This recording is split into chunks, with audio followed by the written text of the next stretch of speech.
Here's a worked example of a network problem like what we did in class, but I wanted to give you another one and reiterate some of the things that we talked about in class that he goes over pretty quickly and doesn't highlight in the book. This is a homework problem number 1, actually, from the problem set, and it refers to figure, what does he call it, 2.2b.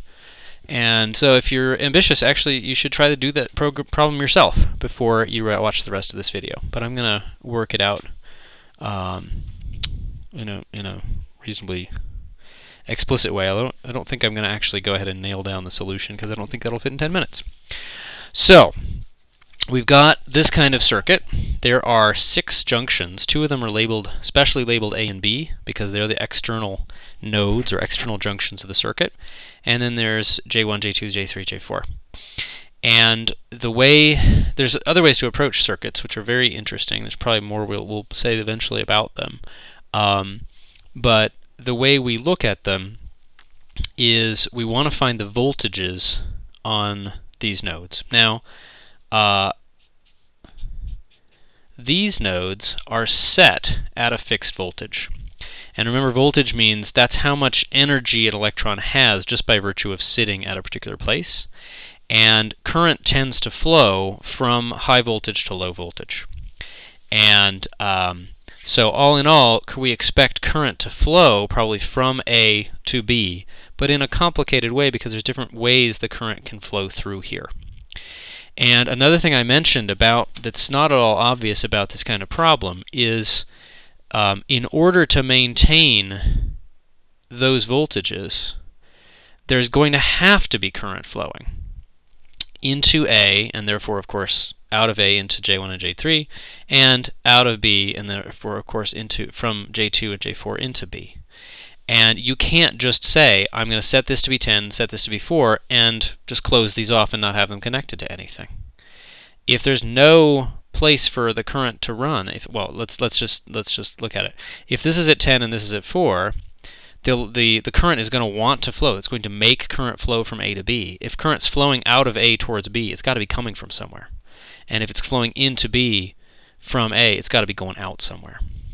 So one of the things we're able to do in one of these problems, like we did in the worked example we looked at in the book, is we'll be able to actually answer the question: how much current is flowing into A if I am setting it? I have some battery or some sort of voltage source that sets this at 10 volts, and how much current must be coming out of B if I'm setting that at 4.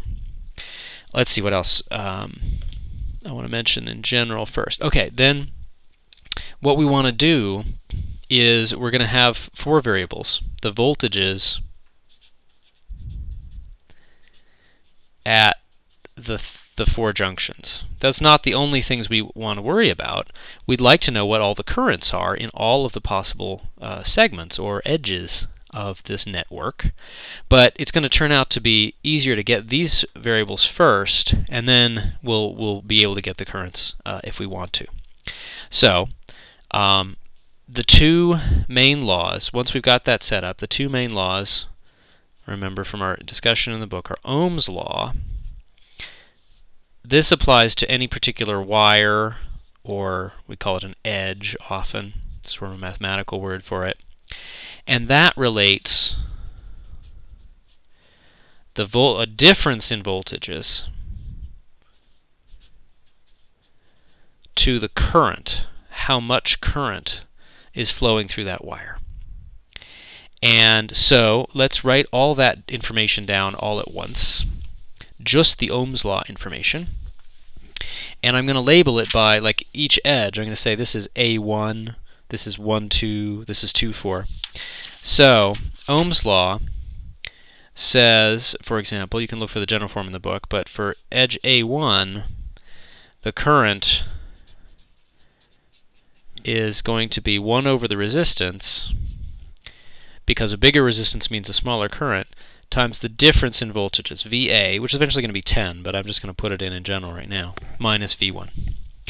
Now, one really important thing is I haven't told you which direction I'm thinking about that current is going right here. Now, written in this way, this is going to be positive if the VA is bigger than V1.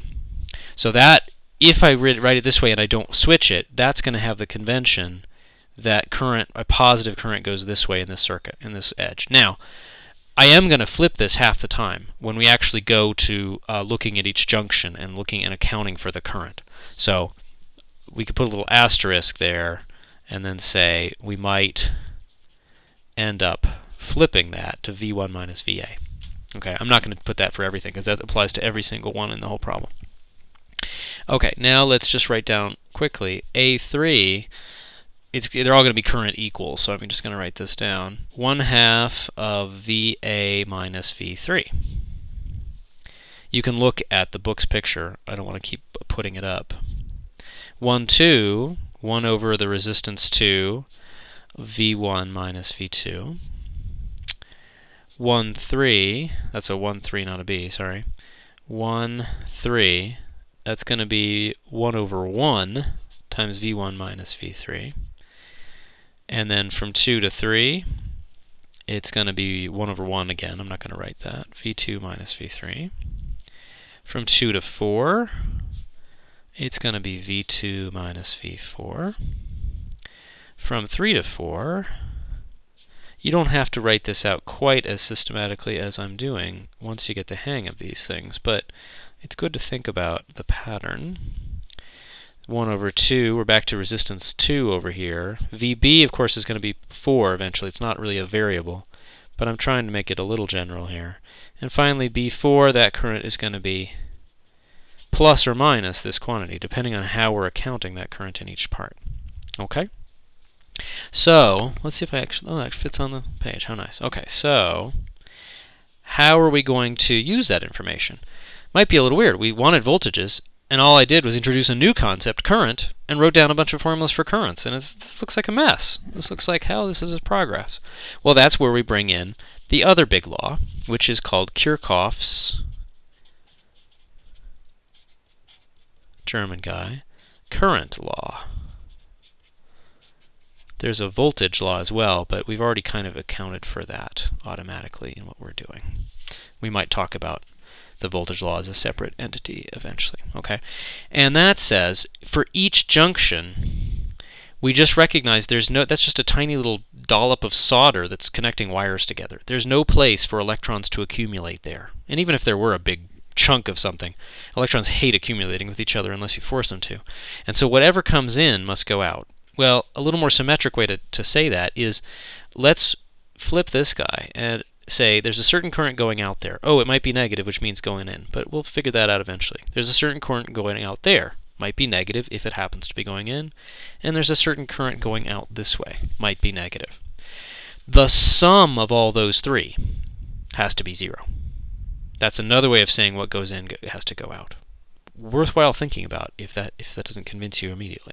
Okay, so we just write down those equations. And so for J1, we're going to be talking about A1 and 1,2 and 1,3.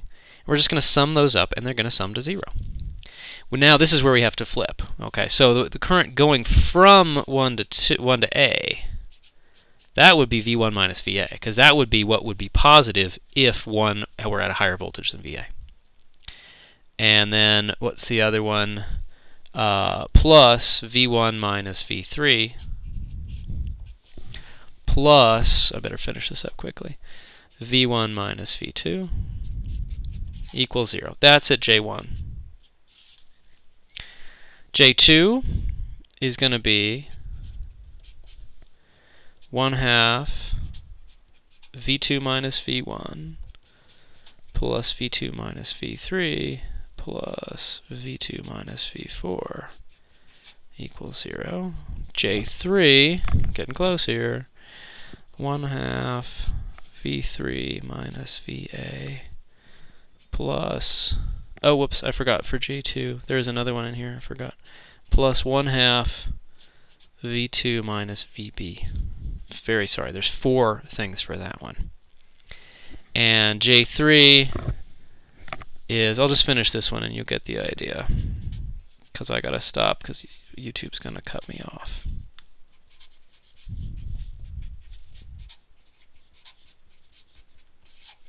And then you guys, I'll leave you to figure out what J4 is.